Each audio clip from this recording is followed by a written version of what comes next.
नमस्कार, ममता वघेल, आप देख रहे हैं CP24 न्यूज़। आज हमारे साथ खास बातचीत में मौजूद हैं मातृ सेवा मिशन के संस्थापक डॉक्टर श्री प्रकाश मिश्र जी। बहुत बहुत स्वागत है आपका मिश्र जी। आपको ढेर सारी मंगल शुभकामनाएं। मिश्र जी, मैं आपसे जानना चाहूँगी कि आप कुरुक्षेत्र में एक आश्रम चला रहे हैं, उसके बारे में जानकारी दें। हाँ, कुरुक्षेत्र में मातृभूमि सेवा मिशन के नाम से एक ऐसा संगठन चलता है जो अध्यात्म प्रेरित सेवा संस्थान है और जो समाज के ऐसे जो बच्चे हैं, जो कुष्ठरोगियों के बच्चे हैं, जो माता पिता विहीन बच्चे हैं या किसी अन्य कारण से वो अपनी शिक्षा दीक्षा प्राप्त करने में असमर्थ हैं, उनको हम जो है निःशुल्क शिक्षा, आवासीय शिक्षा उपलब्ध कराते हैं। आपको ऐसा ख्याल कब से आया जो आप आध्यात्म की ओर बढ़े? मैं इलाहाबाद विश्वविद्यालय का विद्यार्थी रहा और वहाँ मुझे पढ़ने का सौभाग्य मिला। गंगा का जो तट है, जहाँ गंगा यमुना का संगम होता है, वहाँ बहुत सारा चिंतन करने का अवसर प्राप्त हुआ। तो वहाँ मुझे ऐसा लगा, जब मैं विद्यार्थी था, मैंने जॉब तो नहीं की, मैं तो एक संकल्प लिया था कि सरकारी जॉब नहीं करनी है।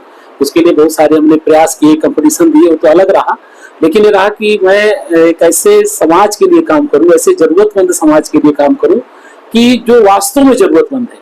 वैसे तो सेवा को सबको जरूरत है, लेकिन ऐसे जिसको समाज स्वीकार नहीं कर रहा है, जिसको कोई और रास्ता नहीं मिल रहा है, ऐसे लोगों को हृदय से लगा करके और उनको नारायण का प्रतिनिधि मान करके, जिसके लिए स्वामी विवेकानंद ने कहा कि मैं उस प्रभु का सेवक हूँ जिसे अज्ञानी लोग मनुष्य कहते हैं।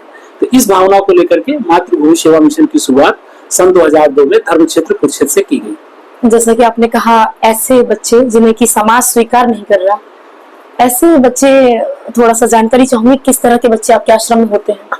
ऐसे बच्चे हैं जो जिनके माँ बाप कुष्ठरोगी हैं, उनके हाथ पैर गल जाते हैं, वो भिक्षाटन करते हैं और समाज उनको बहुत अच्छी निगाह से नहीं देखता है। और कुष्ठरोग का एक बड़ा इतिहास है कि कैसे उनको होता है, कैसे वो अपने कॉलोनी में आते हैं, कैसे उनके अन्य जो दिनचर्या है वो चलती है। उनके बच्चे होते हैं। कुष्ठरोग जो है अनुवांशिक नहीं है, माता पिता से बच्चों में नहीं जाता है, लेकिन समाज की एक अवधारणा है कि ऐसे समाज, ऐसे कुष्ठाश्रम के बच्चे को लोग सही दृष्टि से नहीं देखते हैं। लगभग कितने बच्चे अभी आपके आश्रम में हैं? जब हमने सन 2002 में काम शुरू किया, ये समाज का कार्य जो है निस्वार्थ भाव से 2003 में, तब ऐसे लगभग 25 से 30 बच्चों से लेकर के शुरुआत हुई और अब तक लगभग 500 से ज्यादा बच्चे जो है हमारे यहाँ से पढ़ के गए। और अभी भी हम लोग जो है 30 से अधिक बच्चों का जो है संरक्षण वहाँ पे करते हैं। उनकी शिक्षा दीक्षा, चिकित्सा, आवास, सब कुछ वहाँ निःशुल्क चलता है।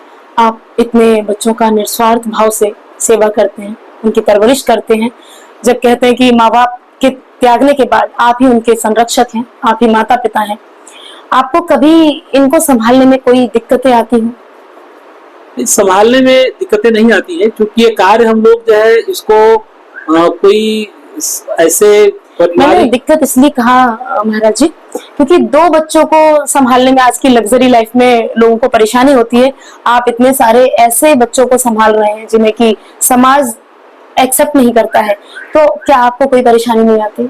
ऐसा है कि जब हम कोई कार्य करते हैं, केवल यही कार्य नहीं, तो उसको हम किस दृष्टिकोण से कर रहे हैं। इस सारे कार्य को हम लोग एक ईश्वरीय कार्य मान के करते हैं और जो बच्चे हैं उनको भी हम सामान्य नहीं मानते हैं, उनको हम ईश्वर का एक प्रतिनिधि मानते हैं।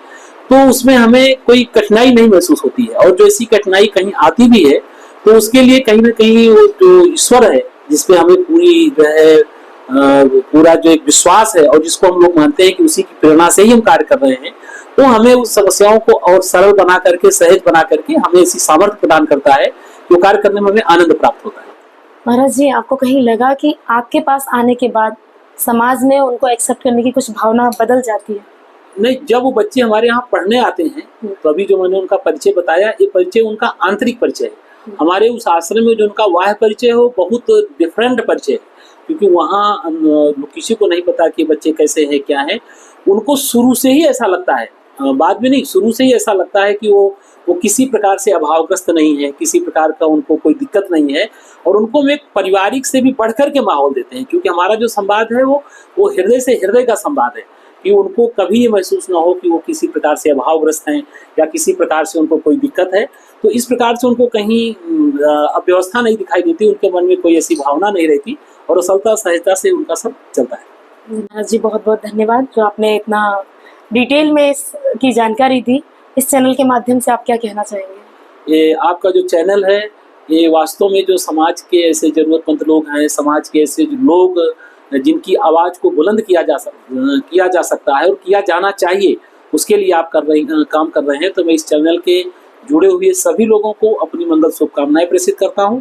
और आज मैं ऐसा महसूस करता हूं कि आज समाचार का युग है, इलेक्ट्रॉनिक चैनल का युग है, कि ऐसी बहुत सारी आवाज़ें हैं जिनको न्याय नहीं प्राप्त हो रहा है, ऐसे बहुत सारे कार्य हैं जो बाधित हो रहे हैं। उनको यदि आप जैसे चैनल उसको उठाएं तो उनको सामाजिक न्याय प्राप्त होगा और वो हर प्रकार से अपने को एक वो संरक्षित महसूस करें। ये थे हमारे साथ कुरुक्षेत्र से श्री प्रकाश मिश्र जी।